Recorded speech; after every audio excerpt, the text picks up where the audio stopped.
Vande Bharat express অৱৰোধৰ শংকাৰ ৰঙিয়াৰ সচেতন জনতাৰ ৰেলগেট বন্ধ কৰাৰ বিৰোধিতা কৰি ৰাজহুৱা প্ৰতিবাদী সভা ৰেলগেট বন্ধ কৰিলে ধাৰাবাহিক আন্দোলন গঢ়ি তোলাৰ শংকাৰ ৰঙিয়াবাসীৰ উপস্থিতিত সকলো স্তৰৰ ৰাইজে ৰেলগেট বন্ধ কৰাৰ বিৰোধিতা কৰাৰ বিৰুদ্ধে অনুষ্ঠিত কৰিলে ৰাজহুৱা সভা প্ৰাক্তন বিধায়ক চিকিৎসক চৰকাৰী বিষয়াসহ শতাধিক ৰাইজে অংশগ্ৰহণ কৰিলে ৰাজহুৱা সভাত ৰঙিয়াৰ এটা ৰেলগেট বন্ধ কৰাৰ ষড়যন্ত্ৰক লৈ সাব্যস্ত কৰে এই প্ৰতিবাদ উৰণীয়া সেতু নিৰ্মাণৰ নামত SK14 ৰেলগেটটো হঠাৎ বন্ধ কৰিবলৈ খোজাত ৰঙিয়াৰ সচেতন মহলে তীব্ৰ প্ৰতিক্ৰিয়াৰ সৃষ্টি হৈছে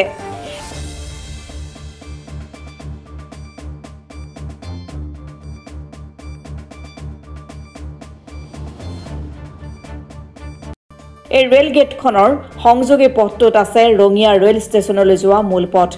ৰঙিয়া ৰেল ষ্টেচন সংযোগী পথটোৰে জন্মলগ্নৰে পৰা ৰাইজে যাতায়াত কৰি আহিছিল কেন্দ্ৰীয় বিদ্যালয় নবোদয় বিদ্যালয় MES ৰেলৱে হস্পিটেল চলতিৰাম হাইস্কুলকে ধৰি বিভিন্ন শিক্ষানুষ্ঠান হস্পিটেল ৰাজহুৱা প্ৰতিষ্ঠান আদি এই পথটোৰে যাতায়াত কৰি আহিছিল যদিও ৰেল কৰ্তৃপক্ষৰ হঠকাৰী সিদ্ধান্তত জাঙুৰ খাই উঠিছে সচেতন লোকসকল উল্লেখ্য যে ৰঙিয়াৰ ৰেলগেটসমূহৰ ওপৰত উৰণীয়া সেতু নিৰ্মাণৰ বাবে ধাৰাবাহিক আন্দোলন প্ৰতিবাদ সাব্যস্ত কৰি আহিছিল ৰাইজে অৱশেষত উৰণীয়া সেতু নিৰ্মাণ হ'ল যদিও হঠাৎ উৰণীয়া সেতুৰ তলেৰে যাতায়াত কৰিব পৰা ৰেলগেটটো বন্ধ কৰিবলৈ দিয়া নহ'ব বুলি সকীয়াই দিয়ে সচেতন লোকসকলে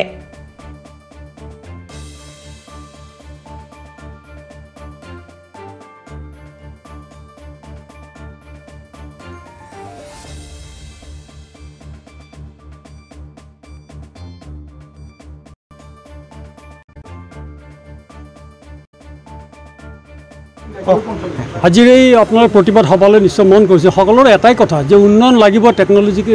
যি ধৰণে আমাৰ উন্নত প্ৰযুক্তিৰে আমাক যাতায়াতৰ সুবিধা কৰি দিয়ে তাত কাৰো ডিমত থাকিব নোৱাৰে উই ৱেলকাম ছাচ এ ডিজাইন ফ্লাইঅভাৰ লাগিব কিন্তু তাৰ মানেতো এইটো নহয় যে শতিকা পুৰণি আমাৰ ষ্টেচনৰ যিটো এপ্ৰ'চ ৰোড সেই এপ্ৰ'চটো তেওঁলোকে টোটেলি ডিটাচ কৰি ৰাখিব বিচাৰিছে তেওঁলোকৰ যিটো প্লেন আছে সেই প্লেনত ইয়াৰ যেটো কানেক্টিভিটি নাই আমি এখানে ৰাজ্যে আগৰ পৰা কৈছো যে ফ্লাইঅভাৰ লাগিব কিন্তু but not at the cost of existing facilities নহয় গতে হেতু লাগিব তাতকৈ ডাঙৰ কথা তেওঁলোকৰ প্লেনত আছে যে in lieu of LC gate number 14 and 12 why in lieu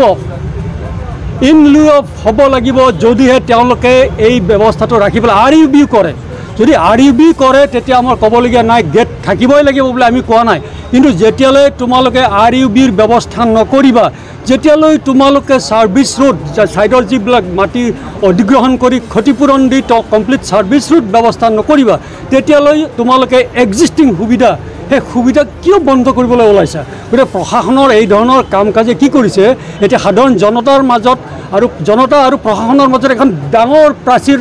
তেওঁলোকে থিয় কৰাইছে গতিকে এইটো কথাত আমি আচৰিত হৈছোঁ যে আমাৰ জনদৰদী চৰকাৰখনে কিয় আজি প্ৰত্যেকটো কথাতে ৰাজ্যক বিক্ষুব্ধ কৰি তুলিছে আজি মানুহৰ আজি অন্য কাম বন নাই দোকান পাত এৰি পেলাই আজি সকলোৱে আজি ইয়াত আহি সমবেত হৈছে ধিক্কাৰ দিছে চৰকাৰক যে আপোনালোকে আগতে আপোনালোকে প্ৰাইমাৰী যিবিলাক প্ৰিলিমিনাৰী যিবিলাক কাম কৰিবলৈ সেইবিলাক কৰি লওক না সেইবিলাক কৰি আপোনালোকে কাম কাজবিলাক চলাওক আপোনালোকে এপ্ৰ'চ এই যিটো এক্সিষ্টিং গেট বন্ধ নকৰিব যেতিয়ালৈ RUB নিদিয়ে প্লাছ ডিজাইনটো আপোনালোকে মডিফাই কৰি পেলাই ষ্টেচনৰ যিটো থাকিব লাগে এলিভেটেড নট মথাৱাৰী এই এলিভেটেড ডিজাইনত আপোনালোকে এখন সংশোধন কৰি দিয়ক আমি চৰকাৰ জিন্দাবাদ চৰকাৰক আমি সাধুবাদ দিম সেইখিনিয়ে ৰাইজৰ আজি ক'বলগীয়া আদাৰৱাইজ চাই ল'ব দেই আদাৰৱাইজ কিন্তু মানুহ আজি ইমান দূৰ আলোচনা কৰিছে হয়তো আগত দিনত বন্দে ভাৰত ইয়াত অৱৰোধ কৰিব লগা এটা পৰিস্থিতি আহি আছে আশা কৰিম চৰকাৰে বন্দে ভাৰত যাতে প্ৰিমিয়াম ট্ৰেইনৰ অহা যোৱা যাতে সুচল কৰি ৰাখে ৰাজধানী এক্সপ্ৰেছ আদি লং ডিষ্টেঞ্চ ট্ৰেইনৰ যাতে ৰাজধানী তেওঁলোকে চলা নৰ্মেল ট্ৰেইন ৰানিং যাতে নৰ্মেল কৰি ৰাখিব বিচাৰিছে তেওঁ ৰাজ্যক আৰু যাতে বিক্ষুব্ধ কৰি নলয় কাৰণ ৰাইজৰ আৰু কোনো বিকল্প নাথাকিব other than train blockade dates enough আমি লোক নিৰ্মাণ বিভাগ নিৰ্মাণকাৰী সংস্থা আৰু NF ৰেলৱেক এটাই কথা সোঁৱৰাই দিব বিচাৰিছোঁ যে কিংবদন্তি মতে ৰঙিয়া নামটো ৰণ দি শব্দৰ পৰা হৈছিল গতিকে এখন ৰণ হ'ব যদিহে চৰকাৰৰ নিৰ্মাণকাৰী সংস্থা NF ৰেলৱেৰ এই হঠকাৰী সিদ্ধান্ত যদি বাতিল নকৰে এখন কিন্তু ৰণ হ'ব আৰু এই ৰণৰ আভাস ইতিমধ্যে আপোনালোকে আজি এই প্ৰতিবাদী নাগৰিক সভাৰ জৰিয়তে পাইছে নেশ্যনেল হাইৱেৰ পৰা ৰঙিয়া টাউন সংযোগী যিটো পথ আছিলে সেই পথটোৰ ওপৰেদি নতুন ফ্লাইঅভাৰ এখন নিৰ্মাণৰ প্ৰক্ৰিয়া যেতিয়া আৰম্ভ হ'ল প্ৰথমতে নেশ্যনেল হাইৱেৰ পৰা ৰঙিয়া টাউনলৈ সোমোৱা ৰাস্তাটোত কনষ্ট্ৰাকশ্যন কোম্পানীয়ে যেতিয়া কাম আৰম্ভ কৰিলে তেওঁলোকে সম্পূৰ্ণ ৰাস্তাটো বন্ধ কৰি দিলে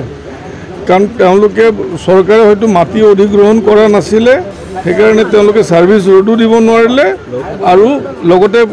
ৰাস্তাটো সম্পূৰ্ণ বন্ধ কৰি দিলে এতিয়া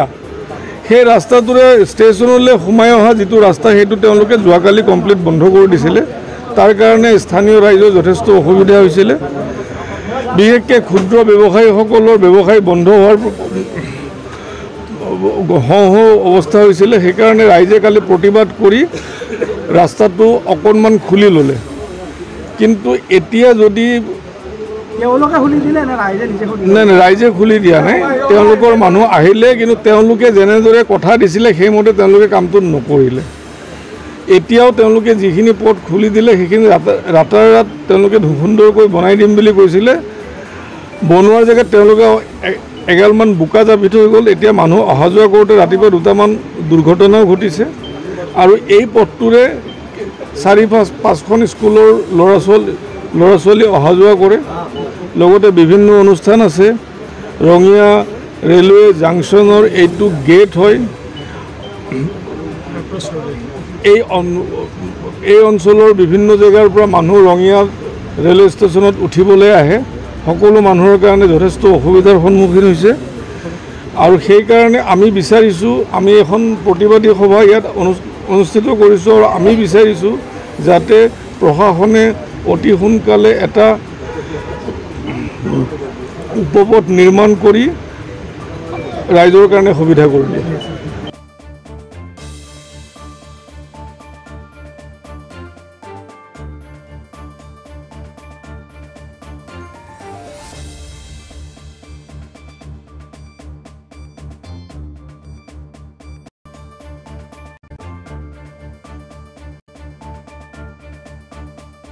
ৰঙিয়াৰ পৰা হুছেইন আহমেদৰ ৰিপৰ্ট অসম টুডে।